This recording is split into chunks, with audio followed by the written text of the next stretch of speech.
This podcast is brought to you by Data Media, email deliverability and email marketing consulting services.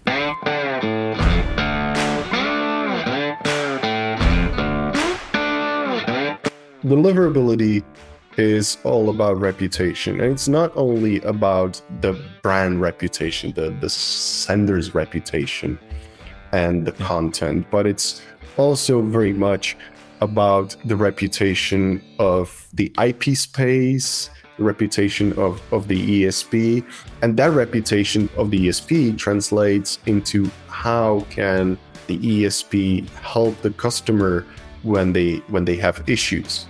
Hello and welcome to episode number 4 of emailgeeks.show, the podcast where once a month the leading email experts share their knowledge about email marketing, email deliverability, and marketing. My name is Sela Yofe and I'm an email deliverability consultant working with global email senders, startups, and email platforms on their email deliverability, email authentication, and strategy, and I'm the host of this podcast. My guest today is Jakub Olexa, the founder and the CEO of the marketing automation Mailkit and the SMTP server Omnivery. In a moment, we will discuss why they are so unique. Good morning, Jakub. It's great to have you on the show. Hey, Sela. Glad to be here. Almost everything I know about email authentication, I learned from Jakub Olexa, and I'm sure it's gonna be an interesting show, so stick around. In the email industry, it's common for people to say they accidentally ended up working with email. Did you also fall into it? I started on the other side, on the receiving side, 20 plus years ago, when we operated a social network in Czech Republic with my colleagues. Back then, social networks were quite different than today. So it was essentially a chat, a news portal, dating service, and all of this together. But today it would qualify as a social network because back then, the online chat was the thing. Today, everybody's, one-to-one, but back then people communicated with each other, and, internet was pretty new. So people were really exploring the possibilities of finding new people and meeting new people. So it was quite interesting. And, after a while, we decided that we want to add a free mail service as well to our clients. And back then we had 500,000 registered customers. So essentially, everyone who had a dial-up had an account with us, and so we operated a free mail service. And time went on. The business has changed. We have sold off the social network, and we were looking for something new to do. A friend of mine back then from US, he had an investment company and acquired a PR agency, and they wanted to cut costs, of course, as investors. Okay. So we were talking over ICQ, again, a throwback.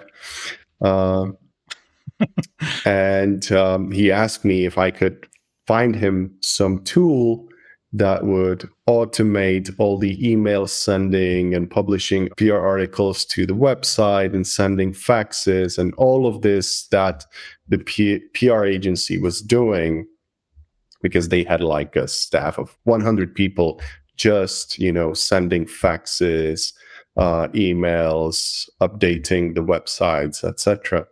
So I figured there must be something. So I looked around for, some open source solutions that can be customized for their needs. And I haven't found anything that would really automate stuff. Back then, there was Cheetah Mail, which was insanely expensive. And so I told him, so there's this one option where we can build a platform for your needs, and we would keep it, and you would have to be a customer of ours for a year. So we built Mailkit in about 3 months.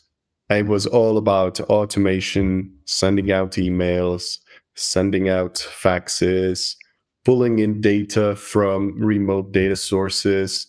So they could essentially go in, enter the information into their system, and then we would fetch the information and send out the emails and faxes to the right distribution list. So it gave us a huge advantage over the coming years that we've built it with all this automation and data processing from the very beginning, rather than adding it over time as automation became a thing. So the time went by, and I'm curious to know more about Mailkit and what makes it so unique these days. So Mailkit is your email marketing platform, or not only email, because we do SMS as well, and push channels. It is a true marketing automation where we have very strong data processing. So if you have data, you can build anything out of that data, and use our templating engine to create truly dynamic content in terms of per recipient customization. So it's not just, merge tags where you have, if there's this, just replace it with something else. It's really, if you need to pull in data from a SQL database while generating the email, or an external JSON, whatever, you want to include weather, just do a query to a JSON with the weather information matching the recipient, and you have it in your email. So it's really data-oriented. The term blast in the email industry was associated with spamming. Despite the availability of highly personalized email creation, why do marketeers continue to use email blasts? There are legitimate as well as illegitimate reasons. The most common reason is that the companies don't have the resources.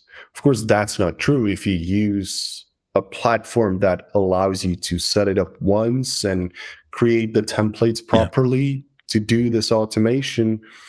You don't need extra resources.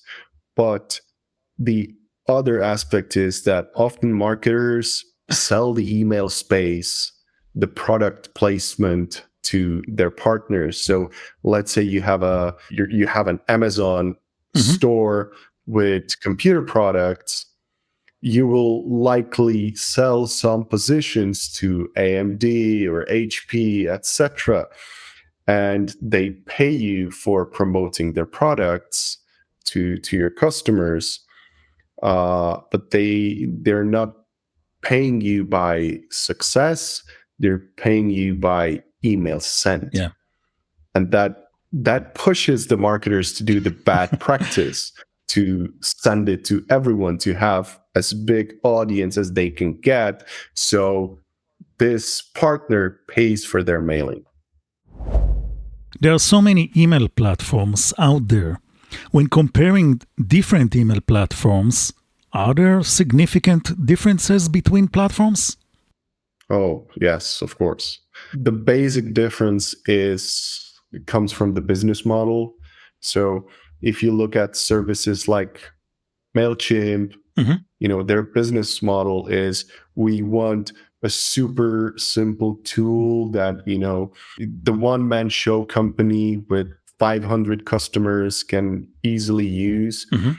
And they have free services, it's self-service, simple sign-in. It's cater to a kind of startup audience or customers who don't really have much experience with email marketing. Yeah. And that, of course, means that their feature set is completely different. They're building the application to be as easy to use as possible.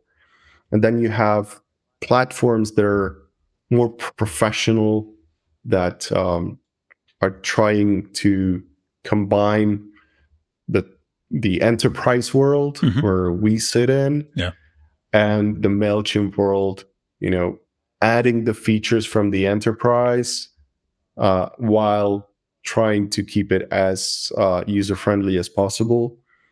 And then there's companies like ourselves where we don't have any signups. You got to have a contract. You have to pass through our vetting.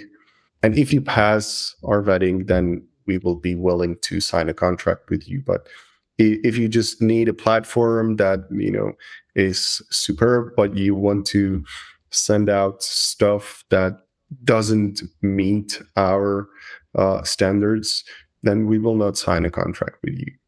And it doesn't matter what industry you're from. Yeah. We have turned down customers. We have terminated customers from industries like finance, simply because they were not doing email marketing as they should. Many platforms only perform a simple vetting process, such as requesting to see your opt-in forms, or they might let you send only 500 records on your first campaign.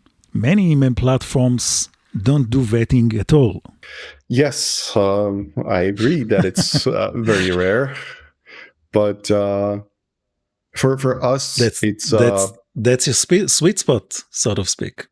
Yes, but at the same time, deliverability is all about reputation, and it's not only about the brand reputation, the sender's reputation, and the content, but it's also very much about the reputation of the IP space, the reputation of the ESP, and that reputation of the ESP translates into how can the ESP help the customer when they have issues, right?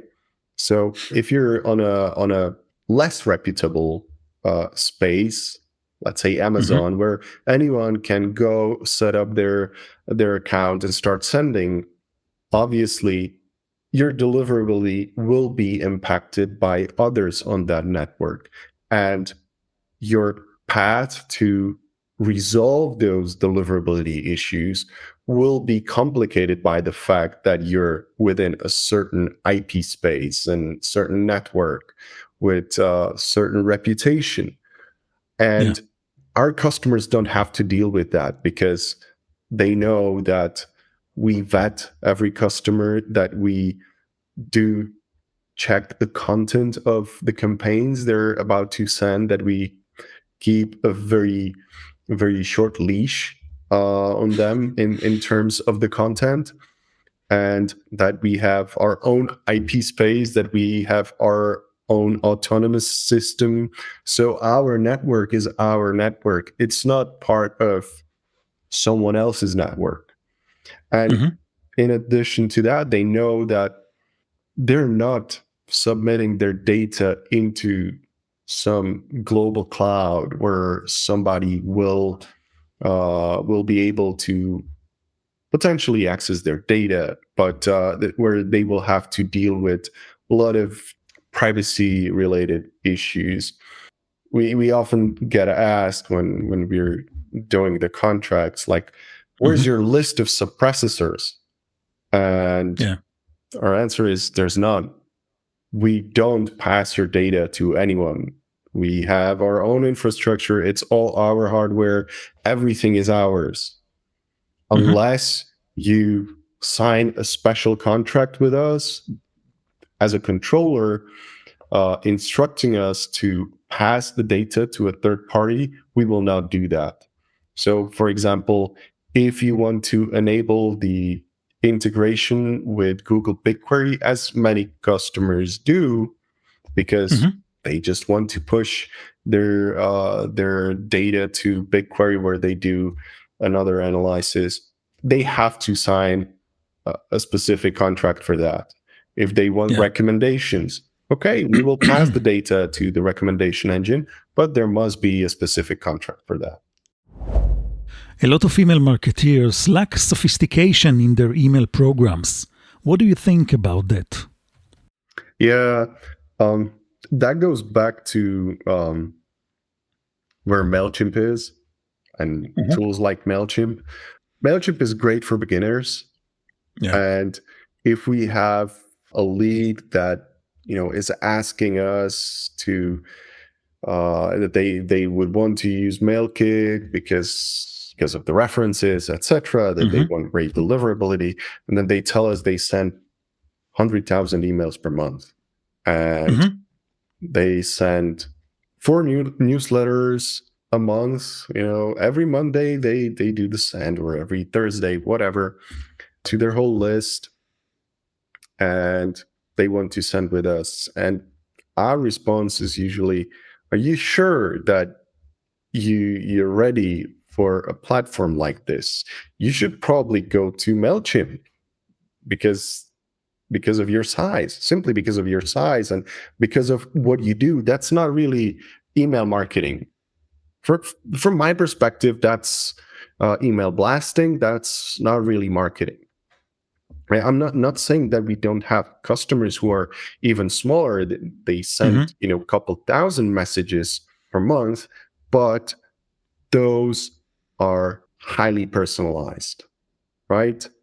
They are, instead of volume, and we're motivating our customers not to rely on volume, but rely on quality content instead. What can email platforms do to safeguard abusers and bad actors from abusing their systems? So, how do you protect yourself? For us, it's vetting. For us, it's the tools that we have in the system that prevent our customers, because not all of them are great marketers, of course, right? Yeah. Some of them make mistakes. Some of them will try to embed an image into an email from a CDN that is banned and blacklisted.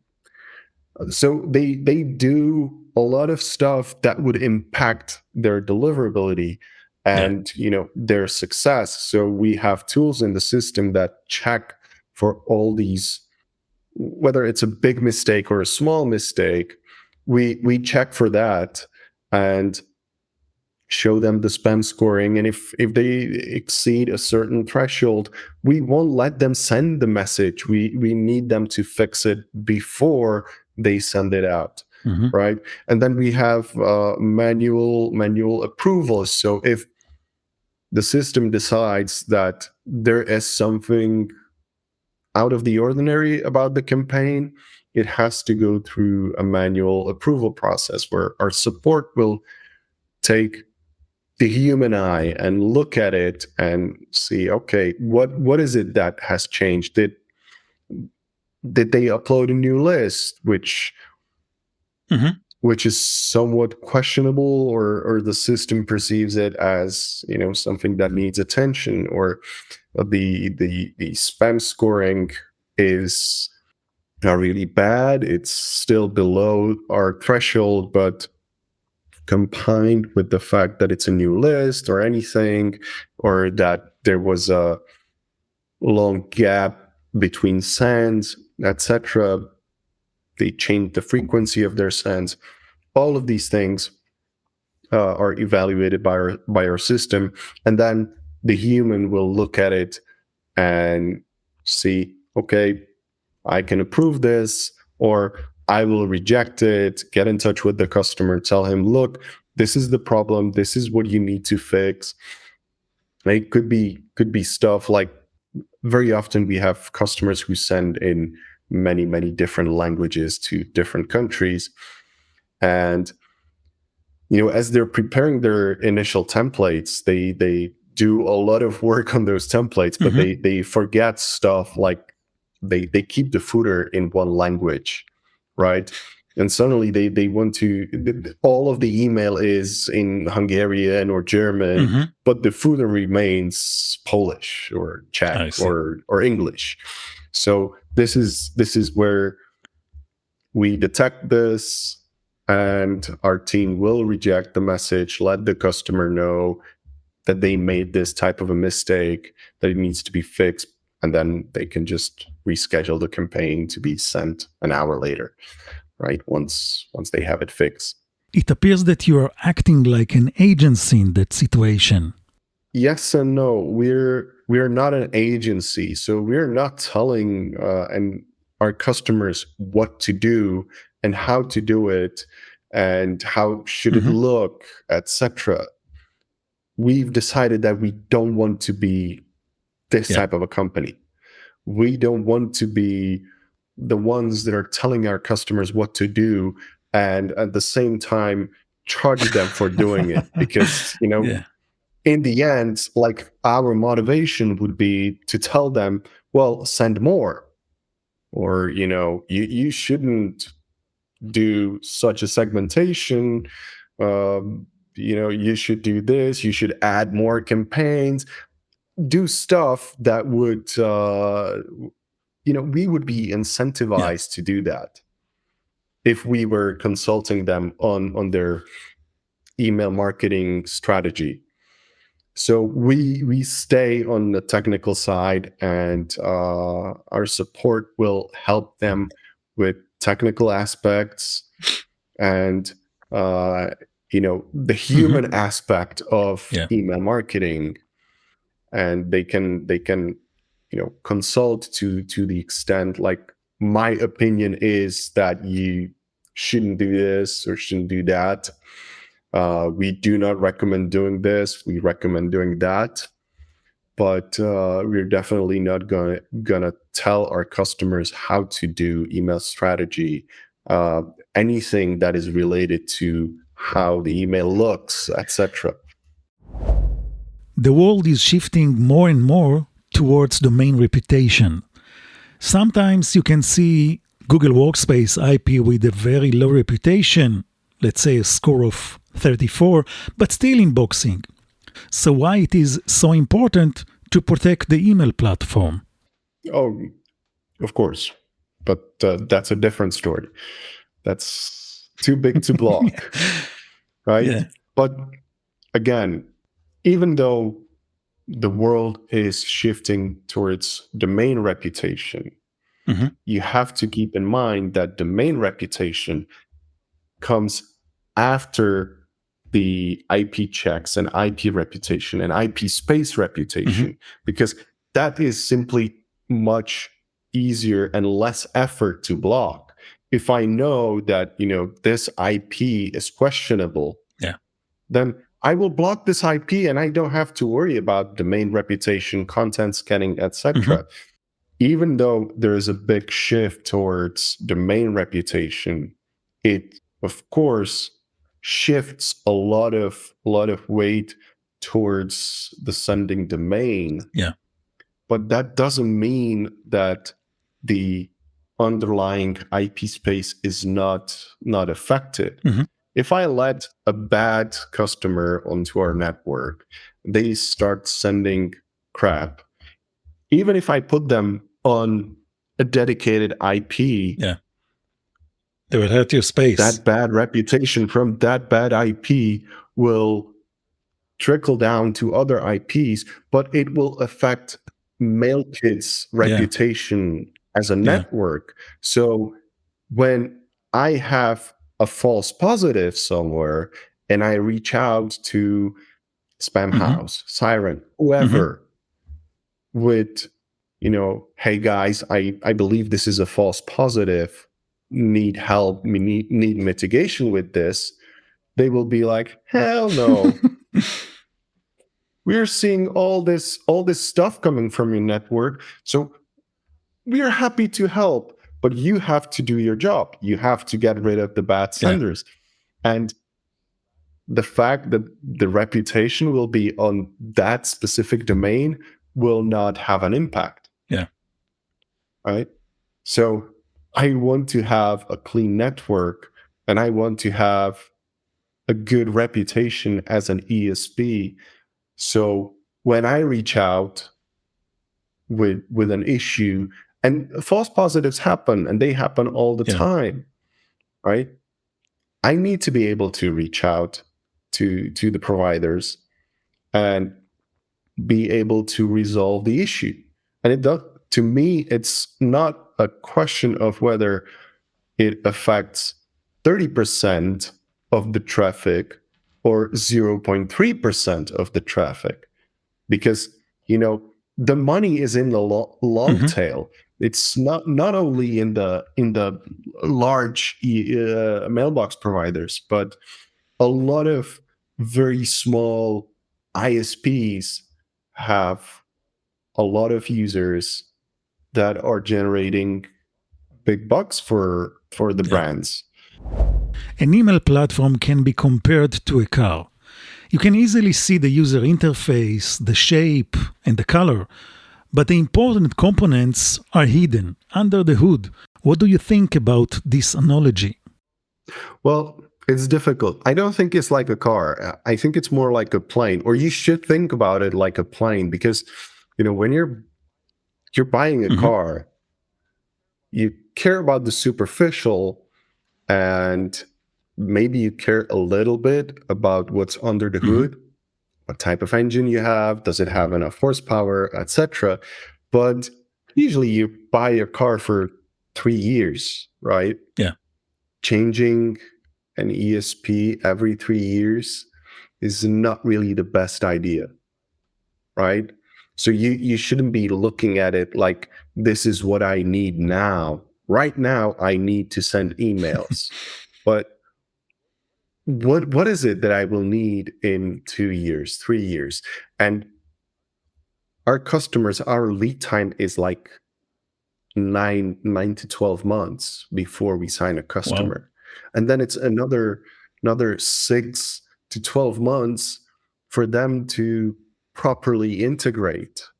When somebody calls, like, we have a deliverability issue, we're sending 100 million emails per month, and we're a great customer, we just need to change the ESP right away.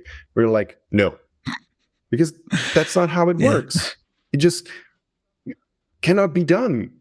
You cannot do it that you need to send tomorrow. That's like a big factor in our vetting. Like, if somebody's pushing for, we need to do it right now. If you do it right now, then you're cutting corners, and you need to blast emails. That tells me you don't have much of an email strategy, because if you want to start sending next week, you're not gonna set up the data integration to pull the information correctly, the webhooks, so your backend receives the information from us about bounces and complaints, etc. So you're rushing things. Why are you rushing things? This is not something that happens from day to day, right? So it's more like a plane. You really need to have a long-term strategy. You're going to fly that plane for 10, 15 years. Yeah. So you have to know how that fits into your strategy long-term. And the black box solutions, where you don't really know what it does, but it's, flashy terms. We have 1,600% ROI, and 9 out of 10 of our customers have become billionaires. Like, all of these flashy sales pitches are really nice if you're selling a black box to a customer who does not really care about their email marketing, right? Because they need a tool that will send, right? But if you have marketing strategy, and if you have people that are looking into the results, into actual results of your email campaigns, how efficient it is, then those people will be looking at a long tail. They will be looking into not whether your flashy charts are showing 30% open rate, but whether those 30% that you claim actually translate into conversions, right? Because it's easy to show 30% open rates, especially now with Apple MPP. If it opens up 30% of emails, you have 30% open rate. Like, is that relevant number? No, it's not. What would be your recommendation for marketeers? It is really the open rate, what you want. If I was a marketer, I don't care about the open rate. I care about the sales or, whatever is my conversion. Open is not my conversion. It might be for a magazine, right? But still, that magazine needs to have some CTAs in their emails to get the people somewhere. So open rates are really a tricky number. It's like when everybody's claiming 99.9 or 99.9 deliverability instead of delivery rate, because it's very easy to they're not the same. Have just 0.1% of bounces if you clean the list properly, or if you discard bounces, right? And don't count them in. Yeah. That's very simple. But deliverability is, the inbox placement or, placement in mailboxes that are visible to the user. So inbox or promotions. And that's impossible to measure, right? Unless you have the data from the mailbox provider, you cannot measure that. And as far as I know, there are two mailbox providers that provide this data through their Postmaster APIs. There's one provider that provides it through a partner at a significant cost. So how do you measure deliverability? You can always say that it's 99.9. What's your recommendation for marketeers who are struggling to measure their engagement with Apple MPP, Apple Mail Privacy Protection? There are few verticals that will have to adopt. And I think that they should have adopted a long time ago, right? Because using email purely as means of, delivering a leaflet instead of using snail mail and dropping the printed paper into your mailbox, they use email. I don't think that's long-term viable. And in the end, it leads to blasting, nothing else. So these publishers will they had a problem already, right? But that's a very, very small part of the email industry and email business. And I believe in using proper tools to measure engagement. And open rate is just a very small part of your engagement, right? In Mailkit, we have something that we call engagement score. And it calculates the engagement of individual recipients in long term, right? And there are so many factors. There's the open, there's repeated open, there's clicks, repeated clicks, there's prints, there's forwards, there's website actions, conversions. All of this adds up. There's like 140 properties that we use to calculate the engagement score. It gets recalculated every 15 minutes from the new data. Amazing. Then once a day, it gets recalculated to update the user's overall engagement score, which we present as a number from 0 to 5, 5 being the highest, 0 being the lowest, plus a trend, increasing, neutral, and decreasing. But in the background, it's not a 0 to 5. It's, I believe, -3 to +21 with 3 decimals. So it's very granular, and it tracks the behavior of the recipient over time, but it also tracks the behavior of the sender. So if you're sending once per month, the engagement of the user, of the recipient, has different values than if you were sending 3 times per day. Because if you get your recipients to react to your emails that you send every day or 3 times a day, and you produce 30% open rates and click rates, etc., then you're a superstar. Like, those are super engaged Good people, for you. right?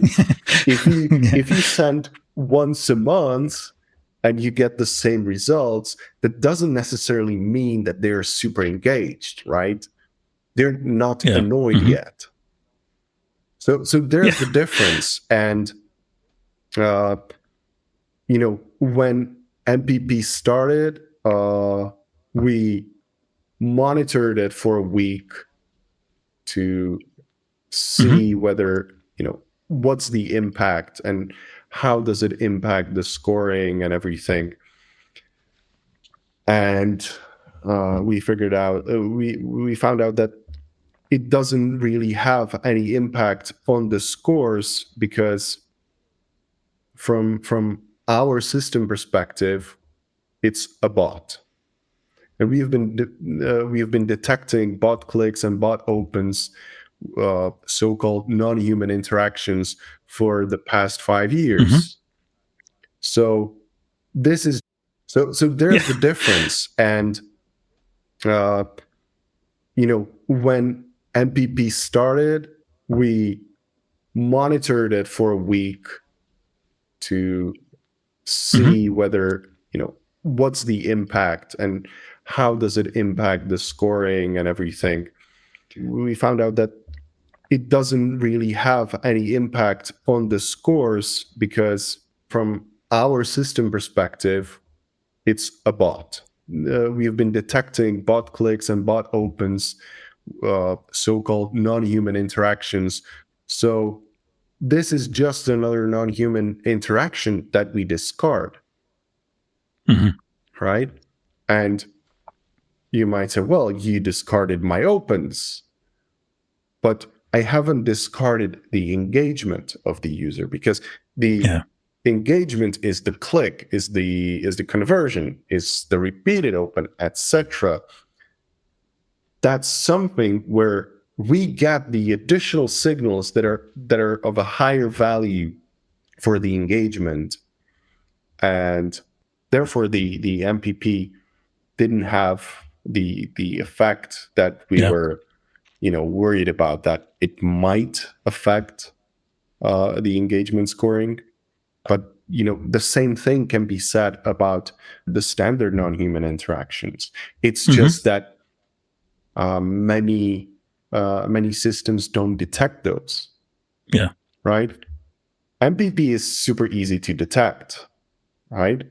Yahoo's bots are super easy to detect, but then you have all the anti-spam and anti-phishing systems that are scanning your emails, and they're following the links and generating fake opens, fake clicks, fake everything, and use various user agent strings and come from different IPs, etc. So you've always had this error in your statistics. You just didn't know. So of course, it's from the ESP perspective, it looks very nice if you're showing higher numbers, because you're not discarding these non-human interactions. But sooner or later, that customer unless they're ignoring their business, they will find out that, these numbers don't translate into the conversions they were expecting from these opens or these clicks. In addition to Mailkit, you also developed another ESP called Omnivery. Can you tell us about Omnivery? Omnivery, yes. Yeah. We've always had customers coming to us asking for a transactional sending platform or SMTP sending, just because it was easier for them to integrate, or they had specific tools, specific, user experience platforms, etc., that they wanted to integrate with. And Mailkit is not really good for that because it's a platform on itself, and using those APIs didn't really make sense. So, eventually I decided, okay, we'll do that. We'll build a transactional sending platform, but we want to keep the same values that we have in Mailkit. So customer vetting, keeping a close eye on the customers, and being focused on deliverability of the platform. So again, I don't want a customer coming to us asking, why did the email bounce? I want us to tell the customer, hey, this email bounced because of this and that, and we are looking into it, right? Or we are seeing that your reputation is being affected by your last send. You need to look into this and that. So we built Omnivery with this in mind, and we have various levels of vetting in the platform. And at the same time, we didn't want to reinvent the wheel. So to make the integration really easy, we have APIs that are compatible with existing platforms like Mailgun and SparkPost. So you can easily migrate. And we are working hard on bringing native integrations with existing customer data platforms and marketing platforms that use third-party services to send. This interview was recorded long before Gmail and Yahoo introduced their new sender guidelines. I asked Jakub what the future of email authentication will be. It's clear that he got it right. Oh, I wish I had a crystal ball. So nothing on the internet has ever been revolutionary. It's always evolutionary. So we cannot expect that there will be a sudden golden bullet that someone will come up with some revolutionary idea, new standard, etc. Because you would be surprised how many really, really, really, really smart people are behind the existing standards, right? And they're working hard to improve those standards. So there was the SPF and DKIM, DMARC, ARC, how to improve these existing standards, how to reduce the potential for abuse, like DKIM replay, etc. So there's a lot of people involved in this and working together, and the email industry is very collaborative. It's not like we're competitors. The technical people are in it for the love of email and for the love of technology. So we all work together, find samples of how systems are being abused and how to resolve those, how to fix those issues. I'm sure that the future is in more adoption of DKIM and DMARC, and more enforcement from the mailbox provider side of these standards. And once they can leave the guesswork out, they will be more efficient. And it will be cheaper for them because they don't have to guess. They don't have to run so many complex anti-spam tests, but they can rely on the DKIM signatures and DMARC policies, etc. So I strongly believe that the future is in DMARC and email authentication as it is. There might be extensions, additions, currently DKIM replay being a big issue. If I simplify it, you find a DKIM signature that is valid, that you used, that you generated. So let's say you go to Mailchimp, you create a valid mail sent from Mailchimp, get the DKIM signature, you use that signature to sign messages to other recipients, but not send them through Mailchimp, which would stop you from doing that. Yeah. But you use your own SMTP at Amazon, wherever.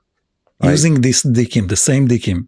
Using the same DKIM, just by altering the headers in a way that it would not break the DKIM. That's the very, very simplified explanation of the issue. Yeah. Right. Of course, if the DKIM signature was not signing headers that it should have, so it was a less secure DKIM signature, then it makes it that much easier to replay the DKIM. So that is currently a big problem, and a lot of people are looking to solutions to that problem. How to prevent DKIM replay. Before Google and Yahoo implemented the new guidelines, many senders used a Gmail account as their from email address. Now it will be impossible to do so. However, we still see ESPs that allow their clients to use the platform's shared domain and send emails on behalf of their domain. Well, first off, you have to think about domain as part of your brand. It costs nothing, peanuts, to get your own domain. And if you decide to start sending and you use someone else's domain for that sending, are you getting paid for that, for promoting them? Probably not. You're paying them. It's the same when you send. Small businesses do that, but they use a Gmail address, right? Or whatever free mail service they use, or they have. Maybe it's not a free mail, but it's by their ISP. They have this very generic address. They're promoting someone else. The domain is your brand. So if your ESP tells you that you cannot use your domain and your DKIM, just go somewhere else. To me, that's unbelievable, because from the technical perspective, especially in the ESP environment, this is very easy to set up. This is not something that will add significant extra costs. It will take time to set it up and automate this, but it's not something that will be, ruining your company. If you're setting up your own mail servers, still it's a matter of couple of hours to set up email authentication properly, if you know what you're doing. But if you don't, then my recommendation is get a training. Go talk to someone who understands the problem, and for Christ's sake, don't go online and search for how to set up SPF and DKIM on my mail server. Because while these are guides that will tell you how to technically do that, they are intended to help you do the technical setup. But you will still not understand how SPF works and how DKIM works and what you need to do on the domain setting side. And that's very important, because if you don't understand that, you can create more problems for you down the road. Second, you can, end up being unable to deliver your messages. So it's really important to reach out to someone who understands email authentication rather than trying to understand it yourself and, just hack it together. Another authentication question. What's your opinion about sending all the emails from the main domain? There are legitimate reasons to use your top level, organizational level domain with multiple services. Mm-hmm. So not only your corporate emails, but also other services. But that's, it has its limits, and you should definitely take advantage of subdomains, and especially if you're going into a third-party cloud service, you don't want to pollute your organizational level domain. Yeah. Right. You just want to make sure that one stays as is, and then the subdomain is something else. Because if you don't, it will make your life difficult down the line. Your SPF will grow, your problems will grow as time goes. Your IT department will forget when a contract is canceled. Mm-hmm. They will leave the IPs in the SPF record, and that SPF record will just exceed the limit really soon. Yeah, I think for email authentication, the biggest problem that we're facing with our customers, mm-hmm. or we're helping deploying DMARC, is that because on the face of it, email seems like something very simple. Every secretary knows how to send an email. Yeah. Nobody understands the complexities of the email ecosystem and of sending and authenticating emails. Yeah. That includes the IT people in the companies. So there are no email related processes. So if the marketing department signs a contract for an ESP or mm-hmm. A CRM system or anything, they will just notify the IT, we need this to be done in the DNS. Yeah. And there's no process in the IT department of recording that information and then revalidating it, let's say 6 months later, mm-hmm. checking back with the marketing or customer support and checking, is this provider still our partner? Do we still need this in the SPF, right? And that should be a process that is there, for everything in the email world. Like, set up the DKIMs. Yeah. Oh, it's done. Well, is there any rotation in place? Is the rotation done by the ESP or mm-hmm. the CRM, and we're making a CNAME record, or do we have to do the rotation on our end and communicate that to the CRM somehow, right? These are things that the companies don't think about. They don't even know there is exactly a problem like this that will become bigger and bigger and bigger. And then, we had a customer coming that they want DMARC to be put in place. They want to go to DMARC reject. Mm-hmm.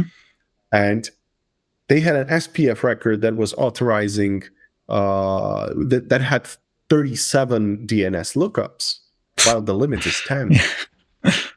I'm like, so you have Spark Post, you have Mailchimp, you have SendGrid, you have Google, you have Office 365.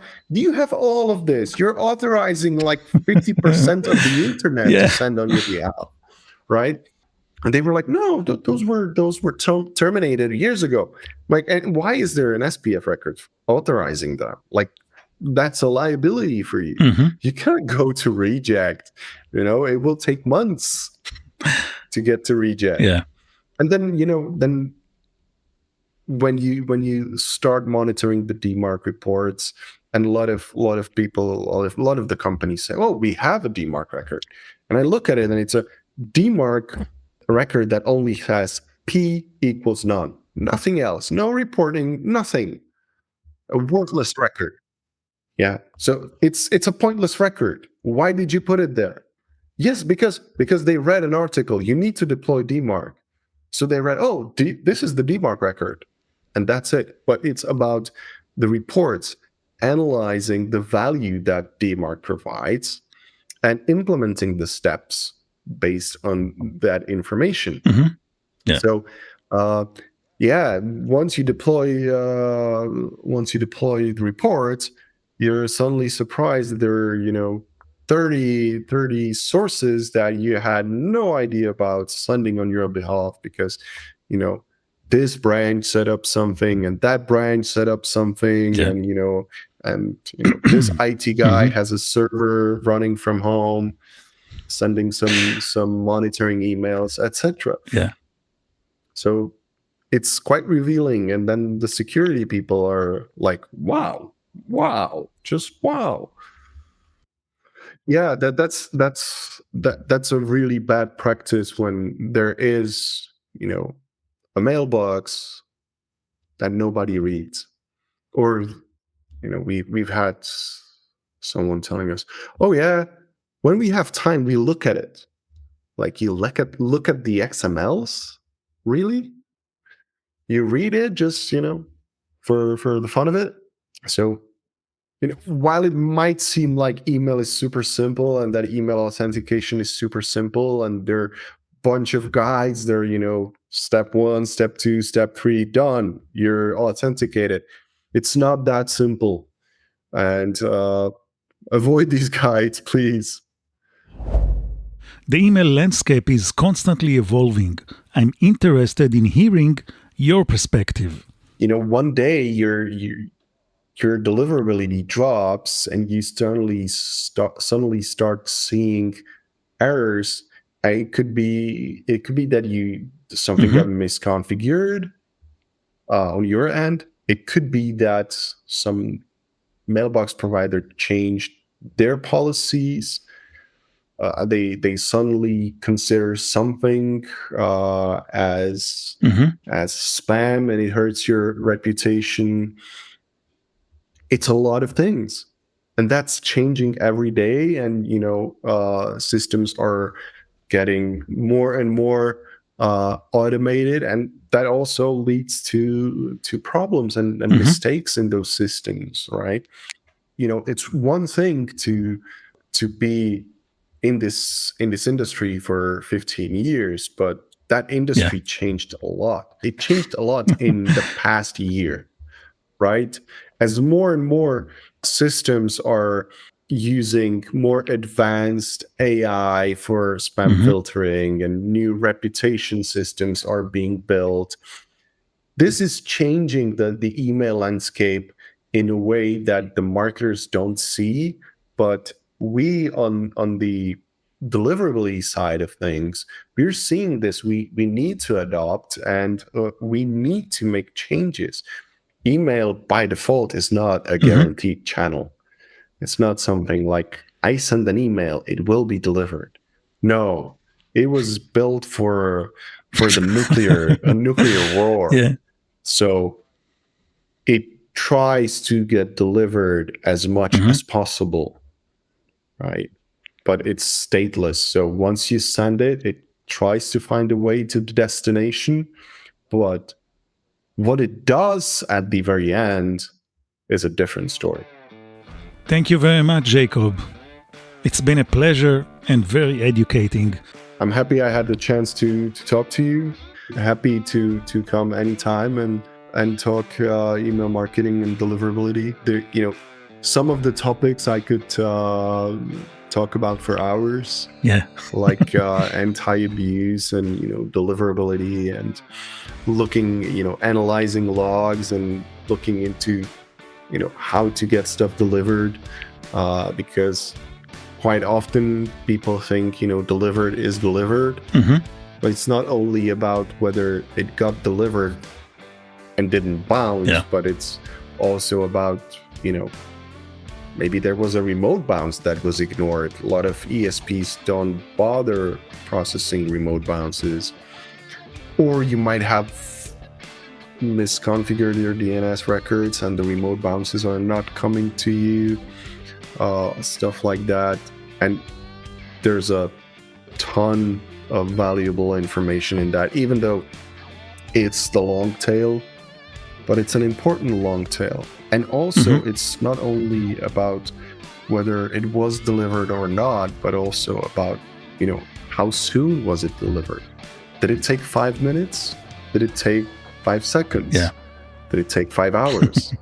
So there's there are big differences in what deliverability means and what the differences between the ESPs in this on this side of things, and how monitored it is, and how engaged the ESP is in making sure that it's 5 seconds rather than 5 hours. Yeah. I can spend 10 hours just talking to you about deliverability. Yeah, you would get bored. You would get bored.